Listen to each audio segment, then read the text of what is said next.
Now, I know that you are in San Diego right now. We're I am. recording this remotely. I'm in Yes. my cozy little office, but you probably haven't been really following the news. So Not really. I know how it Yeah, is when you're at a conference. It's like things are that's crazy. right. But did you That's right. know that Oh, Billy McFarland, our friend from okay. Firefest, put Okay. put the Firefest branding and assets up for sale on an No, I didn't hear sorry, this. on an eBay auction? He put it up on an eBay auction. You What wanna is guess you wanna guess I? how Oh, much he got for it? I'm. Oh my God. I want it to be so low, but I'm afraid it's going to be actually worth something. But okay, yeah. Just throw it up. Nope, I'll no throw a guess. number. I'll go 50 grand. 245,000 There it is. Okay, that he there it got, is. and he's very upset because he has to abide by the Of rules course. Yeah, of of course. Yeah. eBay auctions. And Yeah. the company, I didn't even know they were still in existence. LimeWire. I don't know if LimeWire, that's been around, I don't know, since the Napster days. Sure. I was going to say, was it Napster was the It might have been competition? it might have been Napster. So first of all, Billy McFarland Yeah. quote said, Pets.com. Billy McFarland said, so low. It was so low. He thought he would get so much more for it. Second of all, LimeWire, who's now, I guess, an NFT company, I don't know how that works, had some Okay. excess cash lying around, and They got to have a couple of Bitcoins lying around. Yeah. they said, why not? Yeah. Let's buy. So I'm predicting Firefest NFTs that There it you is. you buy, but after 6 months they implode. They're probably They good. self. Right. They're going to be called like, I don't know, Grumpy Limes or something like that. Okay, so next episode we'll come up with all the names for the new Firefest NFT Yeah. collection. We'll see how I'm it going with goes. Grumpy Limes.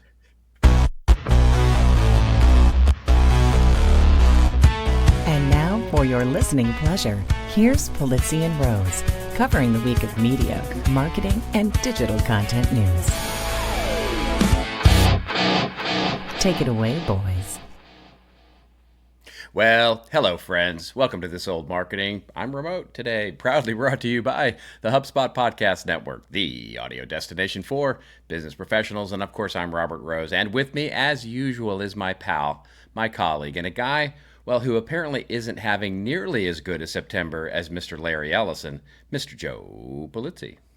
I don't think you can have a better month Holy smoly. than the Ellison family.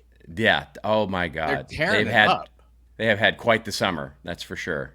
What's interesting about that whole thing, and I want to look harder into the issue, but Oracle makes this pivot to say, okay, well, we see where all this money is going in AI. Let's become the AI infrastructure company. That's right.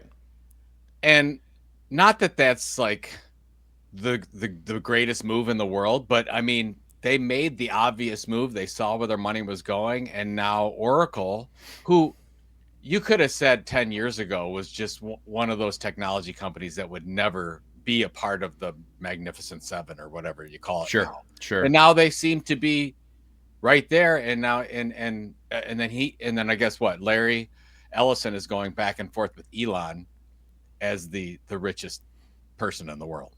Yeah, So that's right.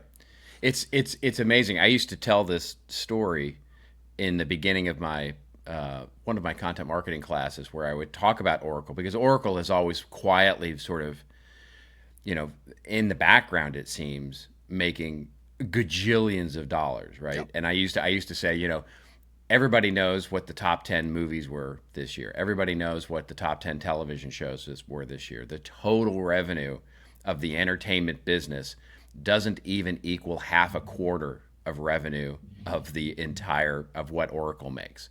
And it's like I mean, there is so much money that they make. And it's crazy. And now when you have, when he makes this move into AI and you see the company increase in value by whatever it was 30% in 1 week, in one day. One day, In one and day, yeah. and he makes $100 billion. pretty soon it's going to be like, what is that famous saying that if it's a billion here, a billion there, pretty soon we'll be talking about real money. It's like, it's absolutely it's astounding. But we predicted a lot of this because when we talked about it years ago, we said, look, and the Emmys just proved this out, because if you look at the winners of the Emmys, it's more and more Netflix and Apple, sure, and Amazon, the ones with all the money.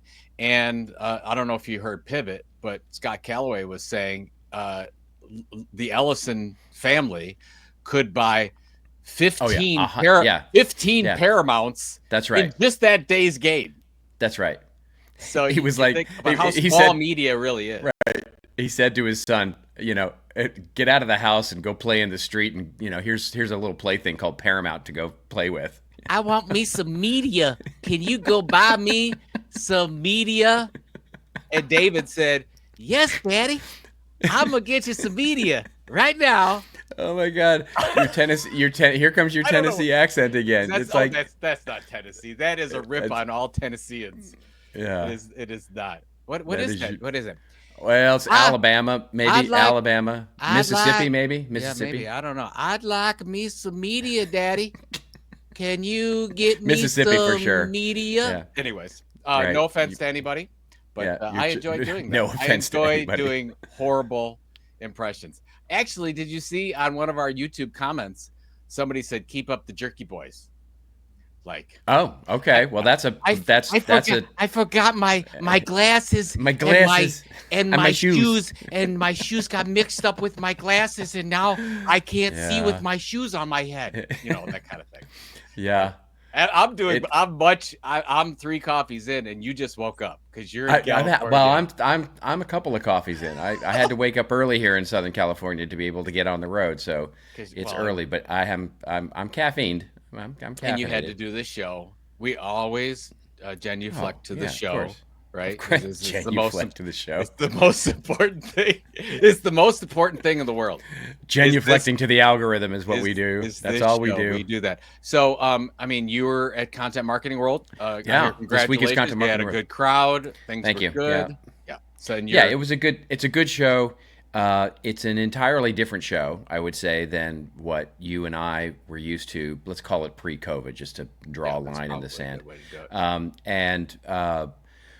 It's mostly new, young people, which is really heartening, to be honest. Yeah, it's just to see how many young people, the bad news is that, it's like I walk around going, don't you know who I am?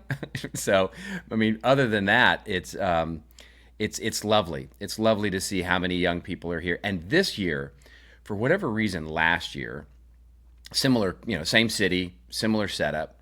Last year, it was a lot of young people, but they were all so quiet. It was very quiet. I even think I talked about it on the show. Yeah, you said they're not used to they're not used to conferences. Yeah, it was weird. It was really, really odd. This year, completely opposite story. Yeah, they were lively. They were raucous. They were ready to learn. Okay, so remind me, really interesting. Was last year in DC? No, last year was San Diego too. Oh, so same place. I didn't know if it was because you had more Californians or. No, I don't know what it was. All I know is there were less Europeans and less Canadians for the obvious reason. So we all know that's yeah. I think I talked about this a little bit on the show, but CEX, we lost 90% of our internationals. Sure. Same here. Yeah. Which is very unfortunate, and it's tough for the event industry. It's tough for a lot of things, but it's tough for tourism, right? Las Vegas is hurting right now. I hear. Yeah, I talked to actually someone who's in the tourism business in Las Vegas, and they were talking about like things are going to get really bad, and I'm like, and basically what they're saying is, look, there are Americans that are still traveling to Vegas. Sure, of course. It's almost like when you have an international person going to a U.S. event, they spend all the money. They buy the biggest ticket because they're there the whole time. They go to the hotel. They spend all the travel money. That in Las Vegas is missing that international component more than they used to. You got to figure it's the same for New England and the same for not Florida necessarily, but other places. I've heard Florida's hurting. With Disney. Yeah. Oh, this is interesting. Yeah. Can I make a quick plug before we get started? Of course. Yes. Go right ahead. I never get to plug anything. I So, wasn't and going to stop you. actually I was gonna ask you. So, Burn the Playbook officially launches on Monday, September Okay. 22nd. I just All want to right. let everyone know the audiobook is not out yet. We're almost done with that, but we'll have all the other versions ready to go. If you go to burntheplaybook.today, you can get my nice little landing page. You can buy it anywhere you want to. I would like you Yep. to buy it direct. You get all the bonuses. But if you want to go through Amazon or Barnes and Noble and Kobo, those are all available. But burntheplaybook.today, I'm very proud of this book. We're getting really good reviews of it. And so I want to let people know. And then yours is out, right? Mine is out. Okay. Mine is out. I'm not doing so. I'm still waiting on Amazon. There was some technical problems with mine and Amazon. Shocker. So mine has to get resubmitted to Amazon. So it's not quite out on Amazon yet. So, but it is out. Valuablefriction.com. Would love. I'm also getting some really nice comments on it from people. It's who great. have, It's a great book. And how is that domain available? That's what my question is. It was awesome. It was awesome. I grabbed it in, I want to say December or January. Did you just say you grabbed valuablefriction.com? Did you just make that? See what I see what I did there? Yeah. I grabbed it. This is a show for 12 and up. Well, when you're a podcaster, they let you. When you can grab the valuable friction because when you're a podcaster, they let you. They absolutely. See what I did it without saying. I said it without saying it. What is going on? And what's good about this show, we're actually going to talk a little bit about the behind the scenes of podcasting because we got a good user question. But anyways, we did that. Why don't we get on to the show? What do we got going on today? We have a wonderful show to talk about today. We are going to be TikTok. Well, here TikTok, you've heard it ad nauseum here, but it looks like basically the years-long fever dream that is the TikTok ban may be soon coming to an end. We'll talk about different reporting that is pushing the deal that may or may not happen in the next week or so in different directions. So we'll definitely talk about where that stands. Then we will talk about YouTube. And YouTube has paid $100 billion, that is $1 billion, to creators. And they're now going to allow video to be created out of audio. That's fascinating news for podcasting. I'm shocked. This is me shocked. Exactly. Looking shocked. Right. Yeah. Joe has Pikachu face. And so then we will talk about Albania because, of course, this is where you come for your Albanian news. Mm-hmm. And Albania has appointed its first virtual minister of government. Oh, I can't wait to talk about this. Oh, my God. It's an AI. Yeah. Then we'll get to our winners AI and losers, fever of course. Right. Where I will pick a loser, which is the local TV market, especially in advertising. Joe will have a winner. Where he's going to talk about I guess it's a sort of a Truman Show content marketing platform, really interesting, neat little campaign that he'll talk about. Then we'll get to our Rants and Raves, and I'm going to talk, it's more commentary than anything else. It's basically how GenAI and the frontier LLMs are sort of branding themselves on the college campuses these days. And Joe is going to rant about Alden Global. I guess, so I'm talking about local TV. Yeah, he's talking about local newspapers. I'm very, I want to get your take on this because it feels disturbing to me. So I'm going to talk a little bit about it. Feels disturbing. I feel the disturbance in the force. Yeah, right. And we must do something. As if millions of voices were suddenly silenced. That's a specific reference. That's right before Alderaan, and that was Ben Kenobi said that. That's right. When he was like, he got lightheaded. He got lightheaded. He had a little thing in his stomach. Yeah. What's the matter, Ben? He's like, I think I had some bad green beans. I think is what I had a grumpy lime. I ate a Kobayashi Maru. All right. Sorry. Let's get to our first story here. This is going to come courtesy of the New York Times, although many media outlets are reporting on this. This is the Trump officials say they have a deal to avert a TikTok ban. Will this one stick? The lead of the story in the New York Times says earlier efforts to find a new non-Chinese owner for the popular video app fell apart A federal law that cites national security issues requires TikTok owner ByteDance to sell it or face a ban. American officials now say they're close to a deal to save TikTok again. The United States and China have apparently reached the, quote, framework for a deal. This is like concepts of a plan on the app that had evaded the two sides all year. Treasury Secretary Scott Bessent, because he's always on the up and up, told reporters on Monday after talks between the two governments. But further deals about the deal for TikTok, which is owned by the Chinese internet giant ByteDance, were not revealed.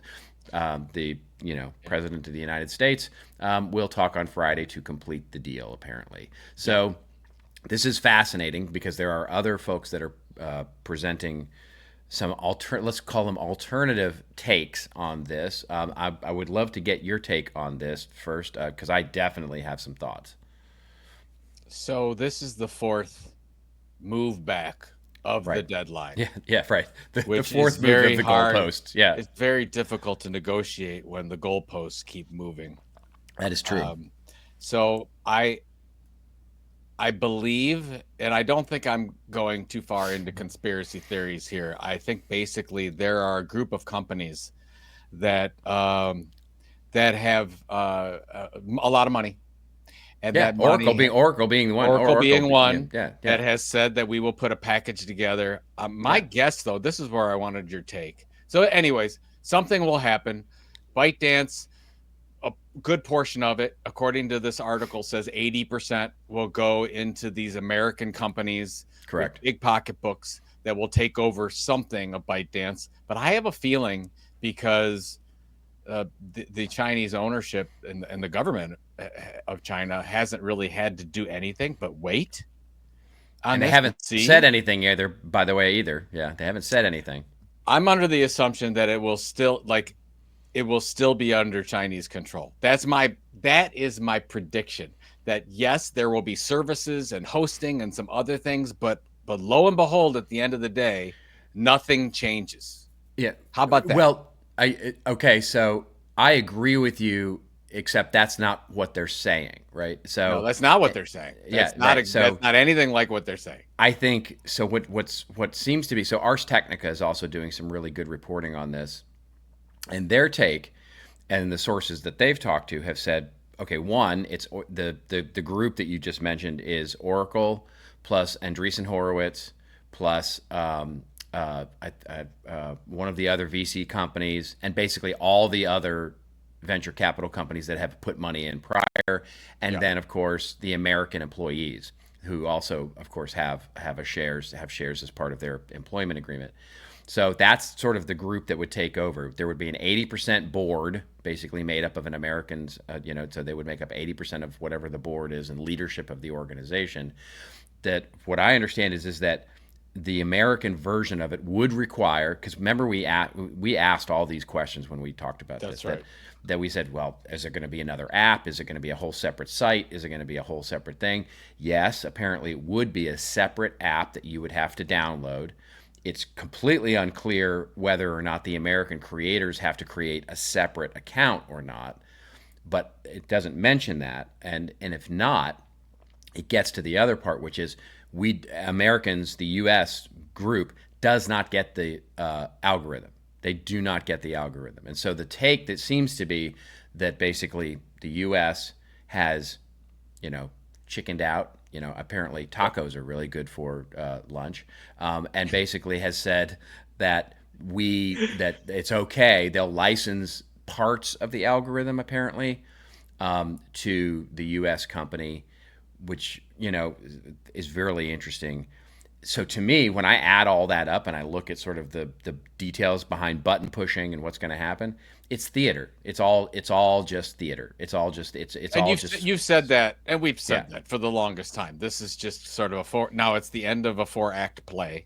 Yeah, and it comes to that's right. And the administration's feelings about that app have changed significantly over that time, which it's more of a friend than a foe.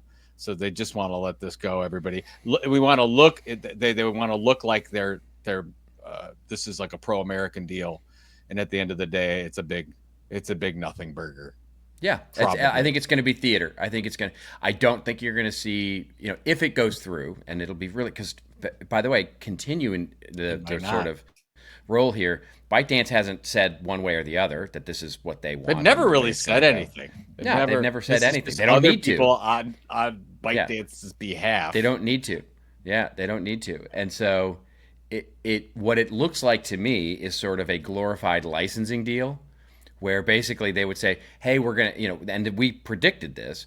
We said, well, what the way it could look is that you just launch sort of the franchise model, right? And you create the American version, which basically uses all the same technology and in fact has to use all the same technology because of under the franchise model. You get sort of the theater or appearance of, propriety of American leadership and American investment. But under the covers, it's still the same old thing. So nothing changes other than the fact that you have to download your US, your red, white, and blue version of, TikTok. And so it's all just such theatrical nonsense. But, hey, here we are in 2025. Yeah. So Oracle, Silver Lake, Andreessen Silver Lake Horowitz. Partners is the ones I couldn't remember. Yeah, Silver Lake Those Partners. are the three Yeah. that have seemed to put the most of the money to the table. Yeah. I'm assuming that's what it's going to take. And you know who has a lot of money? Larry Ellison. Yes, I was going to say that. I mean, yeah. I don't know if we've mentioned it on this show. Yeah. A couple of times. This is why he's having the big, wonderful week that he is. I mean, this couldn't be yet another feather in his cap if he can pull this off. Give him a big old nothing burger. Give me my media. I want some meat. I want some meat. Well, meat. here's my big old conspiracy theory. Okay. Ooh. This happens, right? Okay. And they roll TikTok up underneath Paramount. How about that? No way. I could see that. Now that you say it, I did not think becomes a channel on where Paramount. did you come up with that one. That was. I mean, you just connected the Ellison dots. Yeah, that's right. That's right. That's all. It would be a great way for them. It would be a great way for them to flex their muscle as a new tech media company to basically bring underneath the Paramount banner the property of TikTok. I like that. So I'm going to go and get my horoscope done, and the person's going to say, "Let's see what the Ellison dots have to say about your financial future." It's like it's a Ouija board. It's the Ouija board. It's the Oracle Ouija board. What do they say? The Oracle Ouija board of what do they say? It's made of gold. Oh my God! There's the title. It's made of of the show gold, right and there. it's got a big WB in the middle of it. I don't know. We're so nuts. Anyway, so we'll see. But it is tough to negotiate though when you just keep saying, "Here's the deadline." No deadline. Here's the deadline. No deadline. Fourth That's deadline. right. We'll see. That's right. Okay. That's right.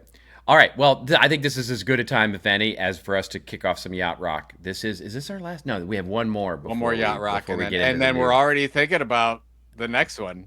Oh, we are. Yes, we are. We're playing. We're having some fun. They're getting better. Yeah. Here we go. Yeah.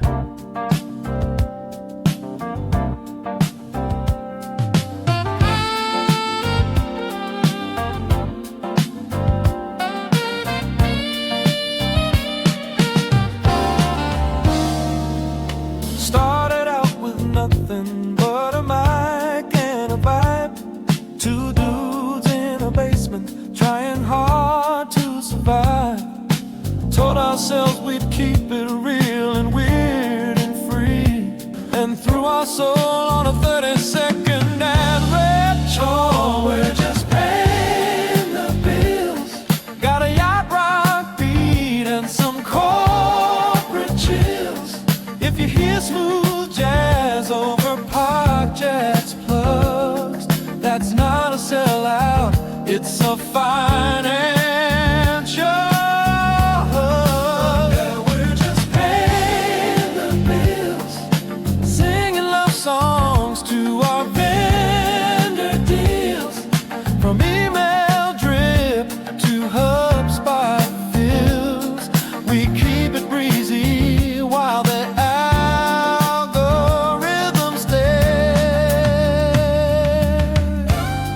Being a know-it-all used to be considered a bad thing, but in business, it's everything. Because right now, most businesses only use 20% of their data, unless you have HubSpot. where data that's buried in emails, call logs, and meeting notes, well, they become insights that help you grow your business. Because when you know more, you grow more. You see, being a know-it-all isn't so bad. Visit HubSpot.com today to learn more. Are you looking to create like the greats? Well, let me introduce you to a podcast called Create Like the Greats. It's hosted by Ross Simmons, and each episode hosts an in-depth analysis of some of the greatest creations and creators of all time, along with deep dive conversations on the creative process that went into building companies, brands, stories, and more. If you like learning about history, learning about the creative process, and are a laid-back person, you're going to like this podcast. It's perfect for anyone who wants to learn how to systematize their creativity in a way that allows them to be more productive and still be organized. You'll find Create Like the Greats wherever you find your favorite pods. Paying the bills, got a yacht rock beat and some corporate chills. If you hear smooth jazz over podcast plugs, that's not a sellout, it's a financial. We're just paying the bills, singing love songs to our band. That's the one. Like, I liked all the other songs, but this is the one that I just want to put it on in the background Yeah. and, like, you know, It's not a sellout, it's a financial hug. That's what it's it a is. financial hug. Yeah, yeah. That's so good. You did great with that one. Oh, I can't it's wait so till much the next fun. one. It's So much fun. It's going Yeah, to be if so it good. we did announce that we were going to do 90s, music. And that, did we pick between whether it was going to be grunge or rap? There has been no picking. There's Okay. been has yet to Do be you have picked. do you have a request? Do you have a between those two? Oh man, I wouldn't mind a Nirvana type of feel. Yeah, that's what I feel like. It feels like a grunge sort of thing. Like would a, be a like, teen spirit thing going yeah, on. that's right. Yeah. Oh, see, that could be That like that'll be. You could video- do so many things Oh my visually. God, with video! that, Yeah, too. yeah, I yeah, do- yeah. in the dank, dark gymnasium. Yes, exactly. And there's kids around not knowing Yeah. what's going on. Yeah, Really, this is gonna yeah. be. And Really then weird there's two- cheerleaders. Two Yeah, old guys come out and they're Exactly. like, "Oh, we were Yeah. hoping for yeah, something different." that's right. That's So, right. Something K-pop. All right. Yeah. Okay. What do we got? Yeah. All right. So this is not K-pop.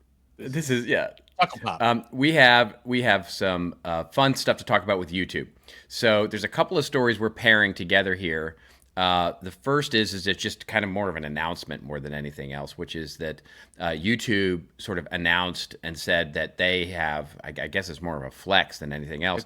YouTube has paid creators over $100 billion over the last 4 years as the platform unveiled AI likeness detection tools for monetized creators, basically made on YouTube.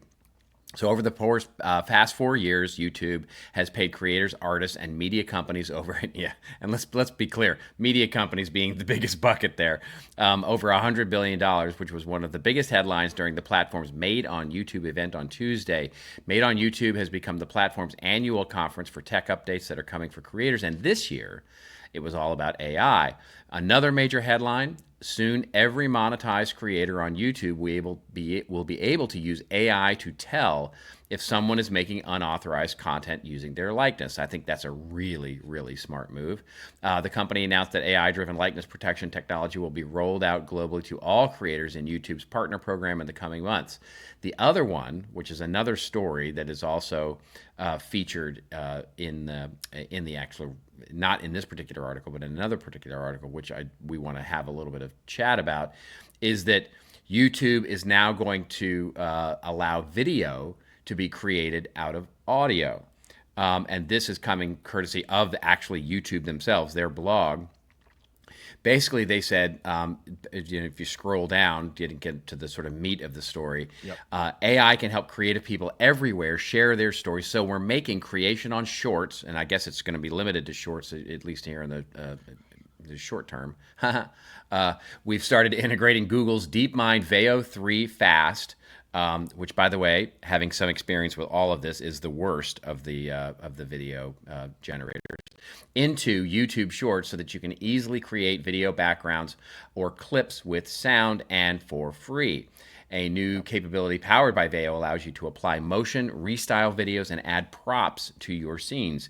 Edit with AI will help you turn your raw footage into a first draft video. So for people like us, theoretically, we could do some of this. We could turn some of our podcast video into, or audio into video.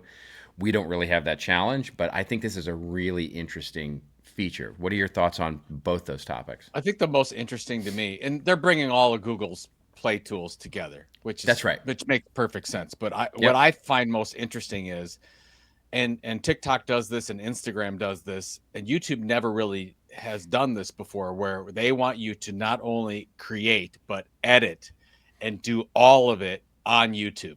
So they want to be the creation engine and the distribution engine, just everything YouTube, which seems awfully smart. What I don't know is, obviously, when we do this thing like that, we use StreamYard and we use Descript and we use a lot of other tools. Could YouTube be that place where you do everything? And if that's the case, more and more people will say, hey, I'm just going to use YouTube because I'm a beginner. I don't know where to start. I'll just go there. Oh, and then I can edit it and I can create the shorts, and then I'm under the assumption that if you wanted to, that you could export those things and put it on Instagram or TikTok or whatever the case is. Because right now, like, if you see, I'm not on TikTok, but when I see a lot of shorts on Facebook or Insta, they originated on TikTok, right? That's right. So I wonder if you're going to see that start to happen. Oh, this is a YouTube short first. I think you'll eventually see it come to long form as well. I think, I think this is just another step in.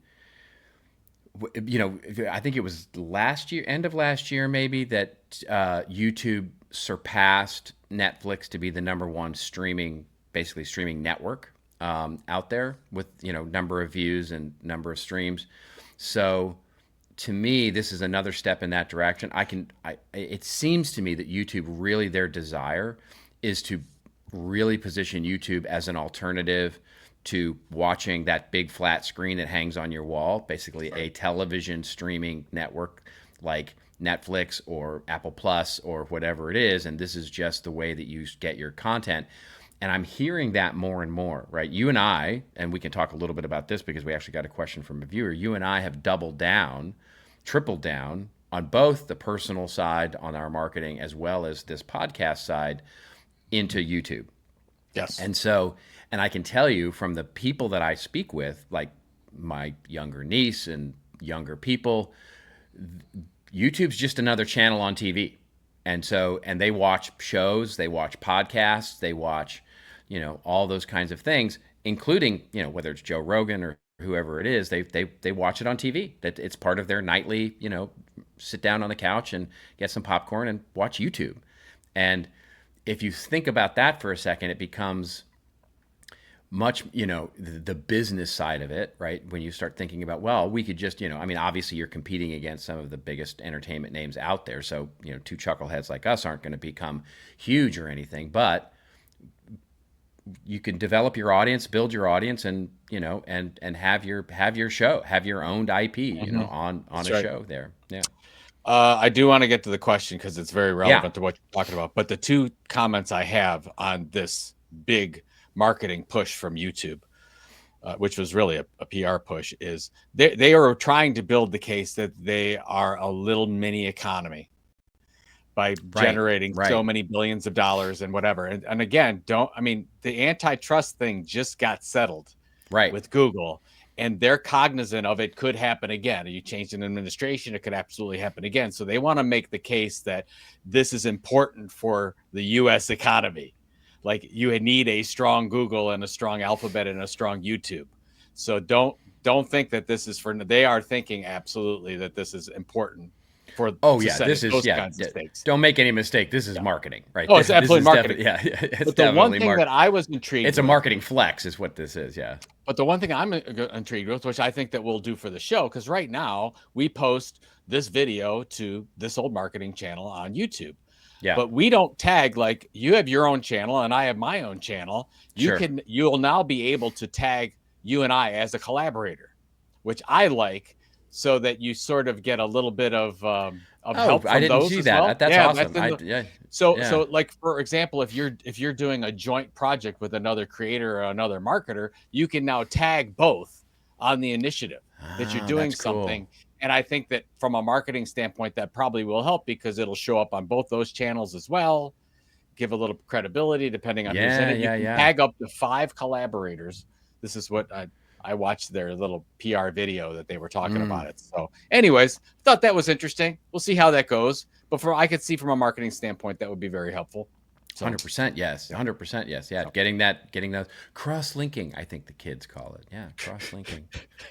The kids younger than us. That's for sure. Yes, that's right. Yeah. Do you want to read the question that we got from her? Let's do the question. So we've been getting, and by the way, we've been getting a lot more questions lately. We're sorry we can't get to all of them. We really try, but sometimes we go over and we don't get to them. Today we get to them. And this is from Jared.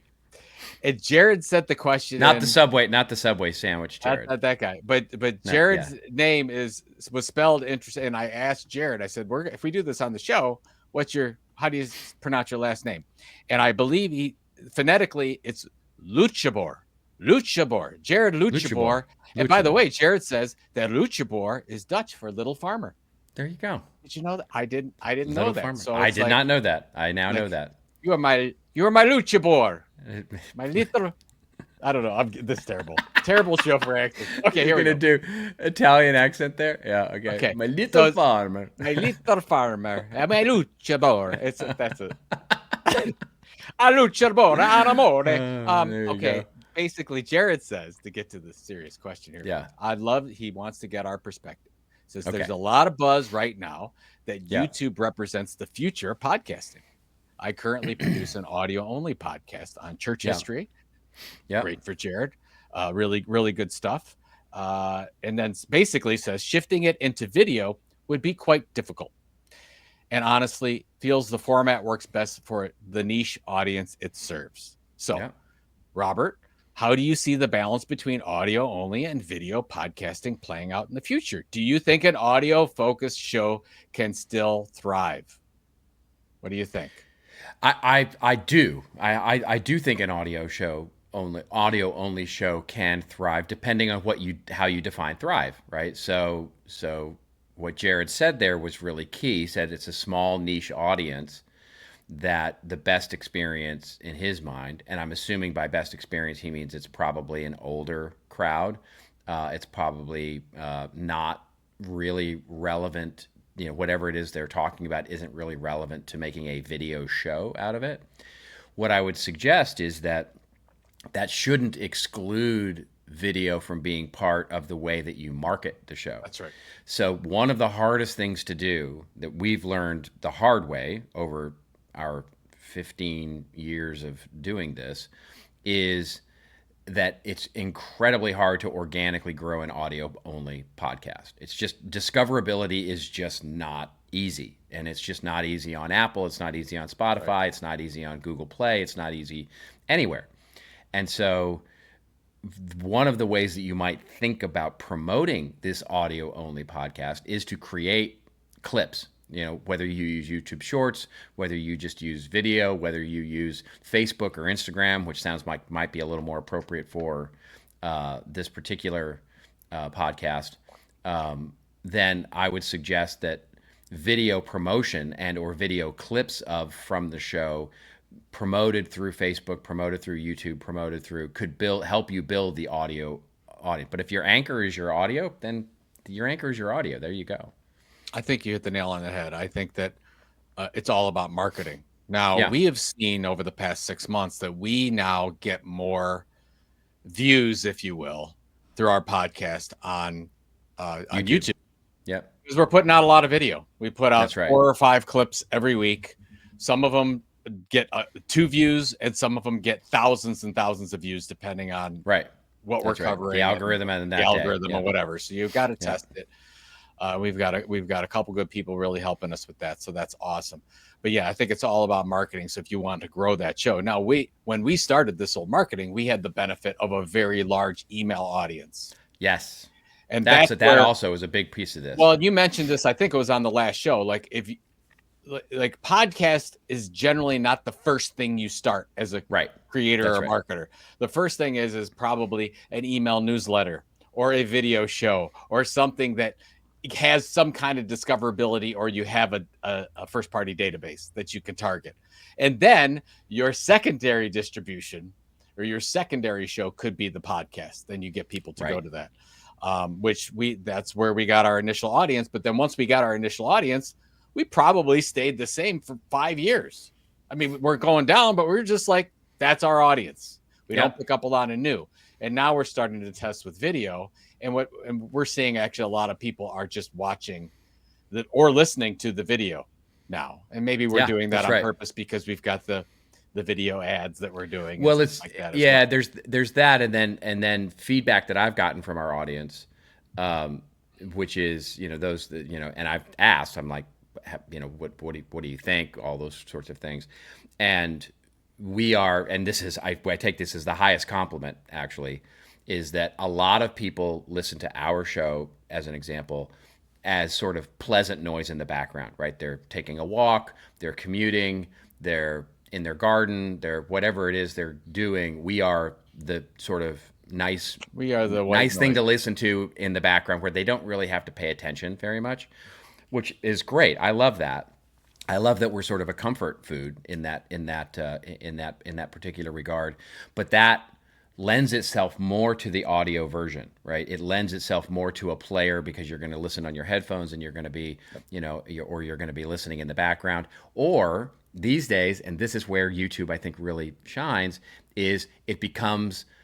I do this when I walk in the house and I'm alone, like Elizabeth is off doing, a vacation, or she's away from the home or whatever, and I'm just alone in the house. I like having the TV on just literally to have noise in the house.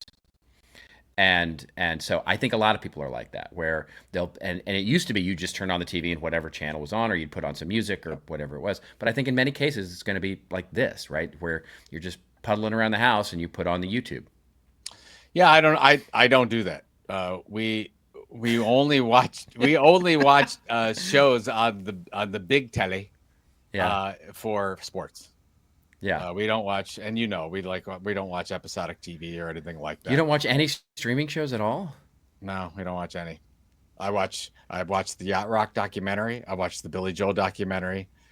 If it doesn't have a documentary, I watch documentaries. But we don't watch like any of the studio or Game of Thrones or Breaking Bad or any of those great. You're totally missing out. I probably am, but I've also used that time productively to make a positive impact on society. All right, Gary Vaynerchuk. Stop looking at your phones all the time, people. All right, Gary. Go out and do something. Yeah. Before we go on, Jared Luttjeboer, thank you so much. I hope I said that. Thank you, Jared. Thank you so fun much question. for that. Totally fun question. I checked out your podcast. You're doing great stuff. Keep doing what you're doing. I'll put it in the show notes to give you a little bit of love if you want. Everyone wants to check out Jared's podcast. Oh, that's great. Oh, thank you. That's awesome. Before we go on to marketing winners, we should talk about the Albania thing. Yeah. We'll do that very quickly here.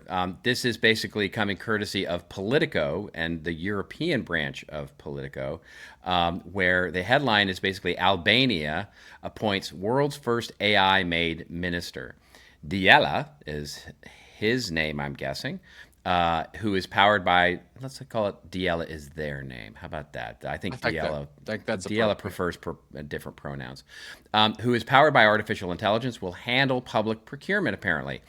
This is coming from Tirana, Albania, and it has become the first country in the world to have an AI minister, not a minister for AI, but a virtual minister made of pixels and code and powered by artificial intelligence. Oh, her name is Diela. There was a guy's photo there. That was her name. That's the real guy.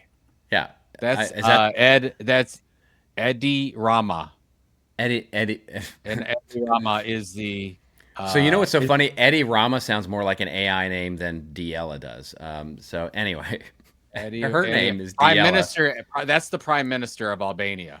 Yeah, And there the you Prime go. Minister of Albania is announcing that Diella, who's, I guess, Yeah, means identifies. her name's female. does not mean little farmer. It means sunshine in Oh, Albanian. There you go. And she will be responsible for all public procurement. Prime Minister Eddie Rama said Thursday. During the summer, Rama mused that one day the country could have a digital minister, even an AI prime minister. Ooh, that sounds like a prediction I know that somebody made a little while back. yep.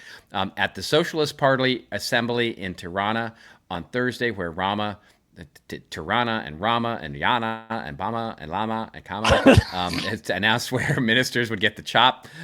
They would stay on for another mandate. He also introduced Diella, the only non-human member of the government. And it goes on to talk about how they've introduced Diella, how they're going to evaluate things. I think this is that, what could possibly go wrong? I think this is definitely, I think this is going to be a pretty innocuous thing, but yeah. Thanks to Brian Piper, friend of the show, Yes, for sure. sending Yeah. us this link. So a couple things. First of all, this is not a new thing because Ukraine did this last year with their spokesperson was an AI. Yep. Whatever. What do you call it? AI influencer? AI creation? Yeah, sure. Totally Avatar. But yeah, you're right. I mean, I think I predicted in last year's prediction show that we would see an AI run for an office. I poo-pooed that. I really did. I thought And that and absolutely, yeah. this is just breadcrumbs to that fate. Sure. And again, I don't think this is necessarily good, but I think it's absolutely a thing.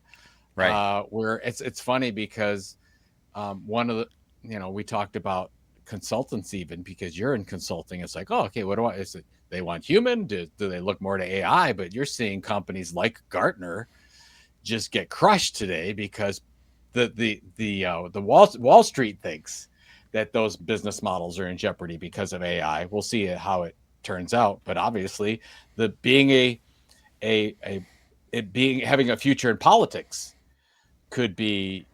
You can be replaced by AI, which is what's happening right here. So I don't know. Yeah, I think all kinds of bad could happen from this, but I think that it will continue to happen until it gets like Star Trek, where you're leaning on hey, tell me, computer, tell me this, tell me that, and you completely trust what the computer says. Yeah, it's fascinating. That's absolutely what we're going to. Just very quickly here, I had a debate here at Content Marketing World. So I do every year the what we call executive forum, where we bring in a bunch of executives and we just sort of sit around and talk about the bigger issues. And of course, AI came up, and one of the conversations we had was with a head of a pretty large agency who is using. So they have financial services clients, and so a portfolio manager. They wanted to have a monthly sort of readout of their portfolio, what's going on with it, and it's very dry and it's very, it's a lot of information, right? And so what they would normally do is film a video of this person going through the PowerPoint basically and giving out this information and for their clients. And what they've done is that this person, this portfolio manager, doesn't have time for that, doesn't have time for recording video. So they recorded her, trained the LLM on this portfolio manager's, sort of style, and now they write a script and then they just feed it into the avatar and then they send that out. And it's I the debate we got into was I was like, I really wrestle with that. Like I wrestle with the I said, why does it have to be her? Like if you're not going to make it real, why does it have to be her? And it's like, and they were like, well, because it creates trust because it's their portfolio manager. I'm like, yeah, but is it really? Because what you're telling me is that you either don't have time, or she doesn't have time, or that she's not good on camera, or whatever it is that you're defaulting into an avatar, and that doesn't feel authentic. And if it's about trust, it just something rubs me the wrong way. And I may be tilting at windmills here, and I may be sort of a Luddite on technology, I fully admit, but it just doesn't feel right. Like it's almost like I would rather her stumble through a PowerPoint and with lots of ums and ahs and not be good on camera, but be authentic, rather than the smoothness and sort of flatness of an AI generated it's like a CEO giving the quarterly report like through an AI avatar. I don't get it. But I I don't. think I agree with you, but I'd take a different stance on it. I think that if I was going to do that, I would create a separate entity and start building IP around it. Correct. Exactly. That's Because that's that what was those my question.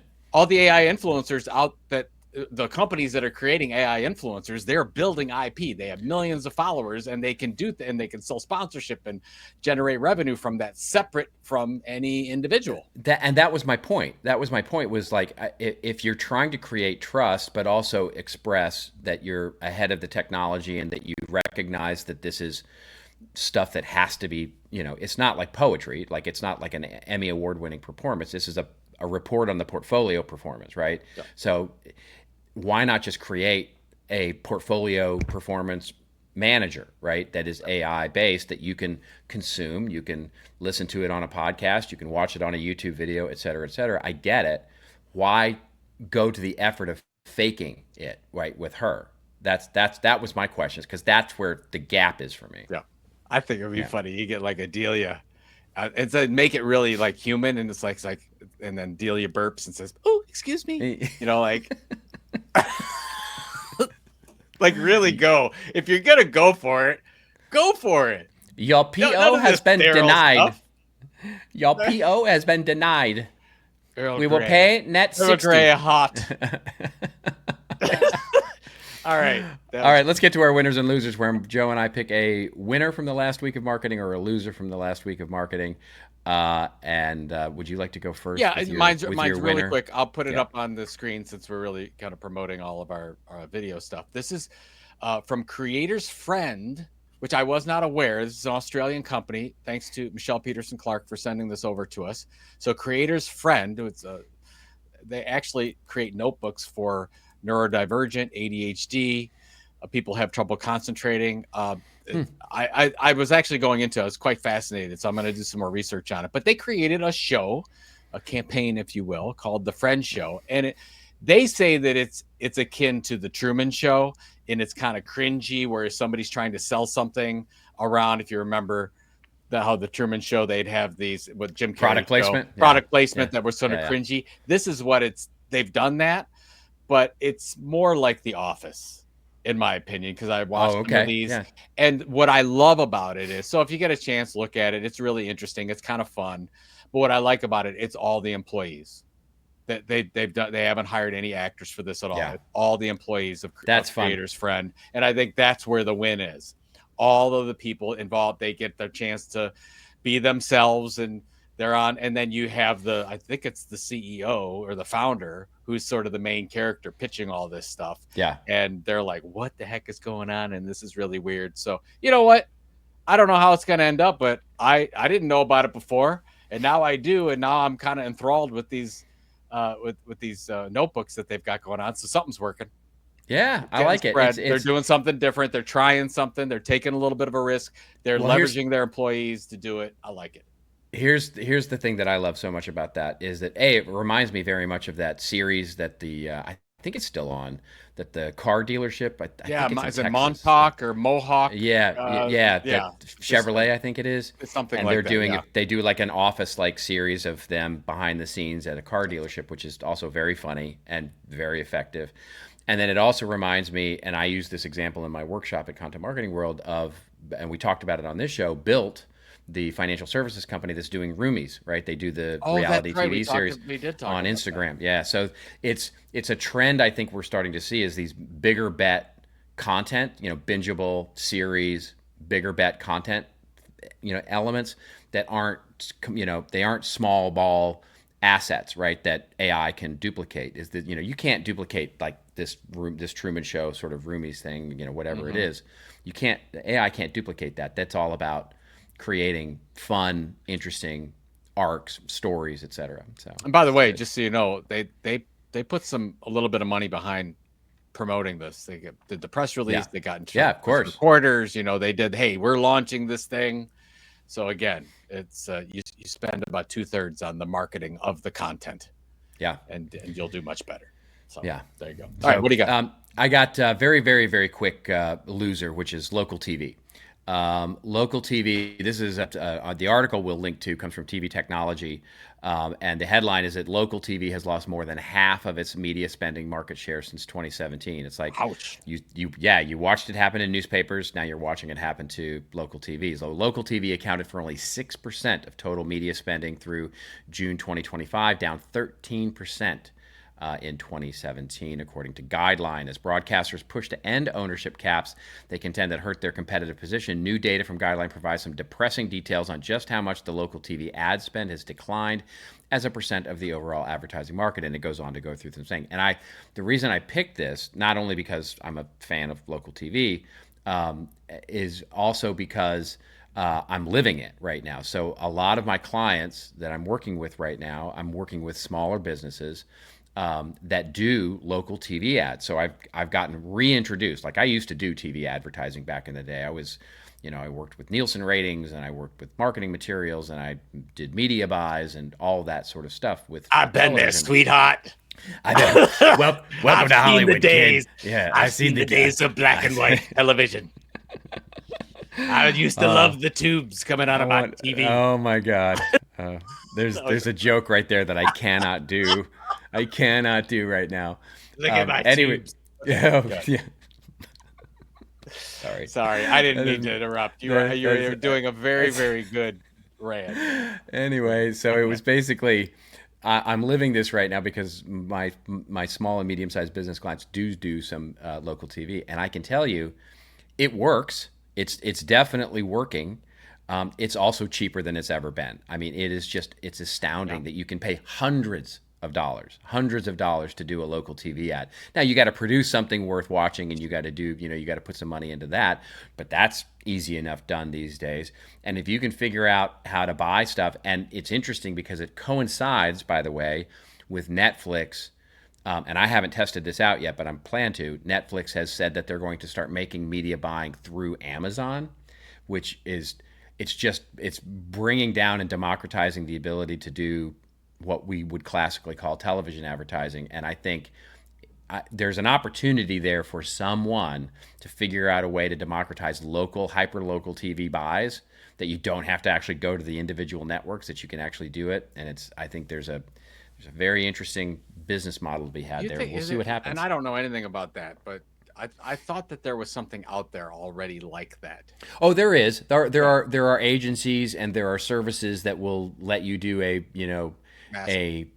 one to many, basically. Yeah, you can go do like, hey, I want this DMA, I want that DMA. That stands, by the way, for direct market area in TV. And you can say, I want this and this and this. There are networks that will do that, but there's nobody that makes it sort of easy for like you and me, right, to log like into a Google AdSense, like a Google Ads thing, kind of thing. Exactly. Okay. Yeah. All right, let's get to very quickly to our rants and raves, where Joe and I go off on a little bit of a rant, a little bit of a rave over something that makes us feel like Larry Ellison, or something that makes us feel like, well, that we're on the other side of the TikTok David train, Ellison. I suppose. Yeah, I suppose. David Yeah. Ellison. No, he's having a good week too. I mean, he's having a pretty nice week. Yeah. He's counting his silver spoons. Would you like to go first with your? You have a rant. Mine's a rant, and it's similar to my loser. There's a lot of there's a lot of places you could get this information. I'm going to just pull Axios here for a second. Alden Global raises bid for DallasNews, topping Hearst. This is September 16th. This came out, so we'll see where it goes. But so the owner of DallasNews was adamant that they did not want Alden Global. They were not even looking at Alden Global's bid. I'll get into the detail of Alden Global, because of what Alden Global stands for. Alden Global is one of the largest owners of newspapers around the country. And I did a lot of research on what Alden Global does. And basically they buy these newspapers, they get an okay deal on them, and they fleece them. They fire a good portion of the journalists and the editors and the staff. And they have I don't want to put down McDonald's, but a McDonald's-esque process that comes in to get the news. And a lot of it is leveraged off of news releases that are not local, that do not keep the local region accountable, if you will. And it's almost like when the day where you had companies that were buying up the yellow pages, that squeezed out as much revenue and profit as they could while it lasted, and then it just went away. Yep, it's private equity. Yeah, it's basically Private equity company. Yep. And so this is a terrible thing. Yeah. I get it, right?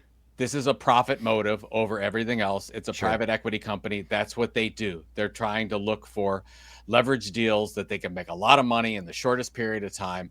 And the newspaper industry is ripe for this opportunity. And Dallas News is right on the top of the list, at least to Alden Global right now. But this is, to your point about local TV, local newspapers are just getting absolutely crushed. This is going to accelerate this process. I talked to a friend the other day that works in local Cleveland, Ohio government. I'm from Cleveland, for those of you that didn't know, and said that he didn't say local news, but what he said is there's nobody keeping these individual groups accountable for the things, because you don't have anybody paying attention to some of the county meetings and the city meetings and the billionaires getting it together with over here and working with the mayor and the sports. Like, nobody's paying attention to those things because there's no money in it, because local media is a terrible business model. And of course, you don't have anybody coming in to do that and just saying, we have a good heart, we want to come in and say that's what we need, but we don't have that. So I'm afraid the Alden Globals are going to keep doing this over and over again. And the last thing I'll just say on the business model of local media, you got the Cleveland Plain Dealer here, Cleveland.com. You have to subscribe to that. Like, if you're a local person in Cleveland and you want to know Cleveland local news, you can't get it. You can't get it for free. Right. You have to pay for it. So this model is completely broken if we want to get the news out to the local community.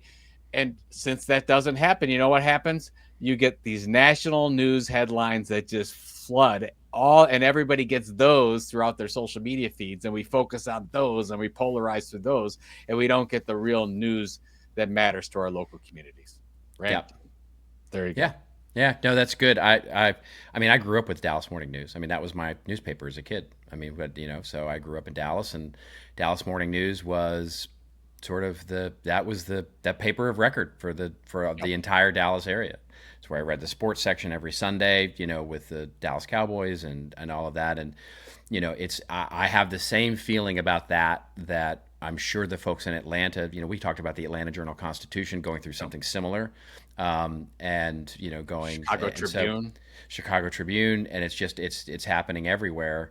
And by the way, it's also happening in local TV, right? You have the same kind of aggregators coming in, and I would say private equitizing, sort of the sort of model of come in, build the McDonald's of your local TV. Sinclair, by the way, is a big doer of this, and there's a political thing to this as well, but that's not worth getting into at this point. But it's really interesting. There's a really interesting time. That's a different show. But good. Thank you. Yes, I think we all just need to be aware of this. Know that it's happening. What do you got? I got it's more commentary than anything else. The story that we'll link to is from Marketing Brew, and it basically talks about how GenAI companies are branding themselves on college campuses, basically marketing themselves to both faculty as well as students. And shocker, they're basically marketing themselves as, we're a learning helper, not a learning, we're not impeding learning. We're all those kinds of things. I'm shocked. It's not, right? Is it? This is shocked. This is that exactly the Pikachu face, and so it's the pushback as we've seen really over everything, and there's a quote here from one of the heads of it's a new position, I'm sure, basically the director of generative AI literacy at Texas A&M's Institute of Data Science, right? So on the Texas A&M campus, basically they said, look, there's no way we can compete here. There's no way that we can press this back. This is happening. Our students are using it. They will be using it, so they might as well be using it the right way. And so it's interesting that I find this not dissimilar. It feels to me very much like how social media was marketed on campuses in the very early days. And so, you think about the growth of Facebook. So if we forget, Facebook was only available through if you had a college email address for a long time. They started in colleges and basically built up this sort of, some might call it addiction, some might call it engagement, some might call it sort of the way that they built their audience was to go through colleges. And this reminds me so very much of that. And I don't think it's wrong for the frontier model LLMs to go in and market themselves, and they're probably doing the right story here. I worry about it a little bit. I want us to be very careful here and take a breath, because it's interesting to me how it just strikes me as very similar to the way that social media rolled out. When social media rolled out, it was done through college students and young people, and we could see very much a similar thing happen here. I love that you brought this out. This is really good marketing by Anthropic. Yeah, it's really. I mean, I'm not. No. I'm not, I mean, I have your same concerns. It's like the company is seeking out college students to build on-campus Claude Builder clubs, and hackathons, and be a part of this. They're it's now active at 50 universities. I mean, good on them. You build them young. That's what they should. That's what they should do. That's what they're supposed to do. Yeah, you get them going. So yeah, it's very, very interesting to see that, but also scary at the same time, because we've seen what. To your point, it's a really good example about what social media has done, and they started, they started on us when we were little youngsters. We didn't even know what MySpace was. We needed media. We needed media. Our media. We needed our media. Little farmer. We need the little farmer to come back and help us. A little farmer in sunshine. Little farmer. Anyway, you have things to do. Yes, I'm gonna be close here in the next 5 minutes. I'm gonna close up the laptop. I'm gonna hit the road, drive up to LAX, and then fly to New Jersey and teach a workshop on Thursday, and then we'll take a much well-deserved weekend to just chill out, watch a little football, and then get back to it next week. Yeah. So I got two things. First of all, that Dallas Cowboys game was one of the best games I've ever seen. Oh my gosh, wasn't it great? Aubrey hit a 64-yard field. I mean, that kid is unbelievable. To think that he was unemployed sitting on the couch, and his wife said, you could you could miss field goals. You could do that. Yeah. Oh, so good. This week, speaking of football, on Sunday, we have a group of people going to our only home Cleveland Browns game of the year. We play the Green Bay Packers. What do you mean your only home game? The only home game I'm going to. Oh, the only home game you're going to. Yeah, we're not season ticket holders anymore. Yeah, okay. All right. We have a group of people just going to this pack. We have some Packers fans. We have, we're getting together. You're a glutton for punishment, aren't you? Yeah. The Browns are not good this year. And after that second game, my 3-14 or my 4-13 is going to hold up. Yeah, you've seen how bad they are. I did see. They didn't hold up well against the Ravens, who honestly went easy on them, and they still lost by 30. Yeah. So we'll see where that goes. I'm putting my hopes into your Cowboys. We'll see. Yeah. We'll see how they go. If they can stop anybody on defense, you got a chance. There it is. So, there it is. Yeah, safe travels, and we'll talk to you next. Yeah, very, very good. Thank you all for hanging around. We really appreciate you so much. We will be back next week with a regular show. I will be in my regular environs, so I'll be glad to be out of hotel rooms. And we look forward to seeing you. And before we see you again next week, just remember, everybody, it is your story to tell. Tell it well. We'll see you next week on This Old Marketing. Hey, thanks a lot for making it this far in this week's episode, and thank you all for being a part of This Old Marketing. You can check out all the show notes of what we talked about today at thisoldmarketing.com, and it's also where you can leave us a review or a voicemail. We need those reviews and comments on whichever platform you follow us on. And if you haven't followed the podcast, please go do that and make sure you catch the latest and greatest episodes every Friday morning. We're on Apple and Spotify and all your other favorite podcatchers, of course, but we'd love it if you went over and subscribed to us on YouTube. That's right, YouTube. youtube.com/@thisoldmarketing. We'll see you again next week, folks, with another episode of This Old Marketing.